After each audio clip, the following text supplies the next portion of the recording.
गांव की बहू। क्या सावित्री, मैंने सुना है कि मालती की बहू ने अपने सास ससुर को घर से निकाल दिया है। अब क्या कहूँ, आजकल की बहुओं का कोई भरोसा नहीं है, कब क्या कर दें। मालती की बहू को देखकर कौन कह सकता था कि वो ऐसी निकलेगी। तू सही कहती है, आजकल की बहुओं को देख मुझे तो बड़ा डर लगता है। कहीं मेरी बहू भी ऐसी निकल गई तो। नहीं, मैं तो गांव की सीधी सादी लड़की से अपने बेटे की शादी करवाऊंगी।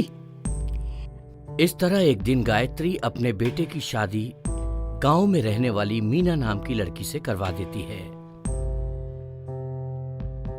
ये लीजिए माँ जी, आपके लिए गर्मा गर्म नाश्ता और चाय।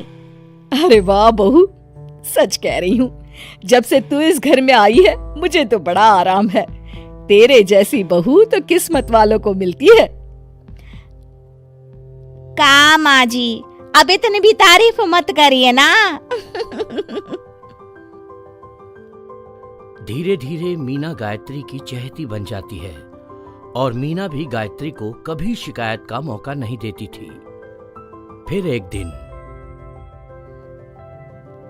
ये ले बहू, आज मैं बाजार से तेरे लिए साड़ी लाई हूँ। साड़ी देखते ही मीना का मुंह लटक जाता है। का माँ जी, ये भी कोई साड़ी है? ना, मुझे तो बिल्कुल पसंद नहीं आई। अरे लाना ही था तो कोई अच्छी महंगी वाली साड़ी ले आती मेरे लिए। आप तो ये सस्ती साड़ी उठा लाई। मुझे नहीं ना चाहिए आपकी ये साड़ी, आप ही पहनिए इसे। अरे ये क्या बहू, तू तो आजकल कुछ ज्यादा ही नखरे दिखा रही है। मैं इतने प्यार से तेरे लिए साड़ी लेकर आई हूँ और तू है कि उल्टा मुझे ही दो बातें सुना रही है।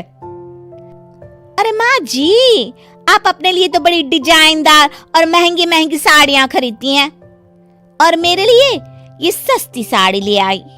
आप समझती हैं कि मैं गांव से आई हूँ इसलिए मुझे कुछ नहीं पता। हाँ, अरे कुछ नहीं, तुझे शहर की हवा लग गई है बहू।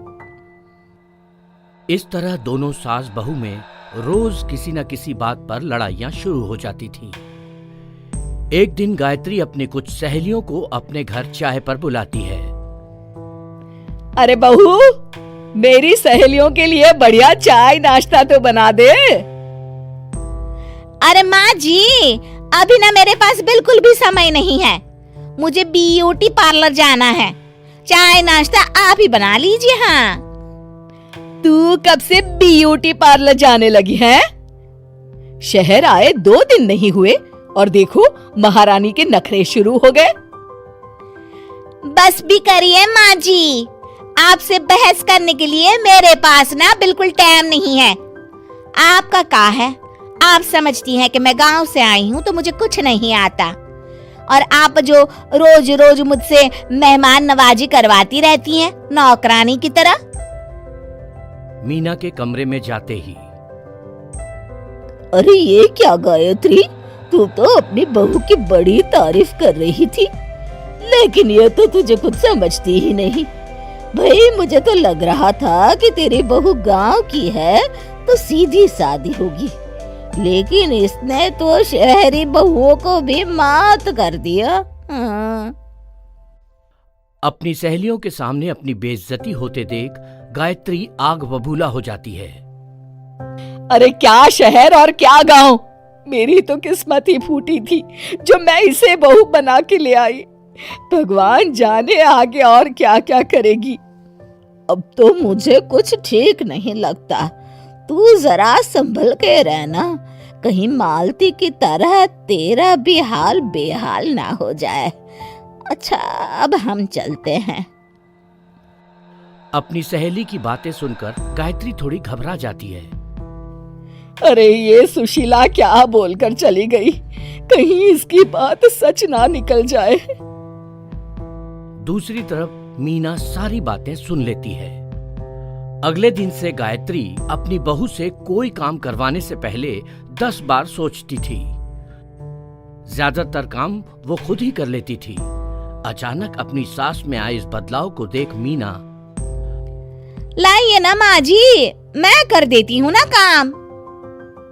एक बात पूछूं माँ जी, आजकल ना आप बड़ी चुप चुप सी रहती हैं और अब मुझसे झगड़ना तो दूर, मुझसे खुल के बात तक नहीं करती आप। कुछ नहीं बहू, ऐसे ही। मीना अपनी सास की मंशा भांप जाती है और मुस्कुराते हुए कहती है, अरे माँ जी, चिंता मत करिए, मैं आपको घर से नहीं ना निकालने वाली। ये डर आप अपने मन से निकाल दीजिए। अरे छोटे मोटे झगड़े तो हर घर में होते रहते हैं, चाहे कुछ भी हो जाए, आप मेरी सासू माँ हो। मैं तो जिंदगी भर आपकी सेवा करूंगी माँ जी। अपनी बहू की बातें सुन गायत्री को एक प्रकार का संतोष होता है और उसकी सारी चिंताएं दूर हो जाती है। गायत्री अपनी बहू को गले लगा लेती है।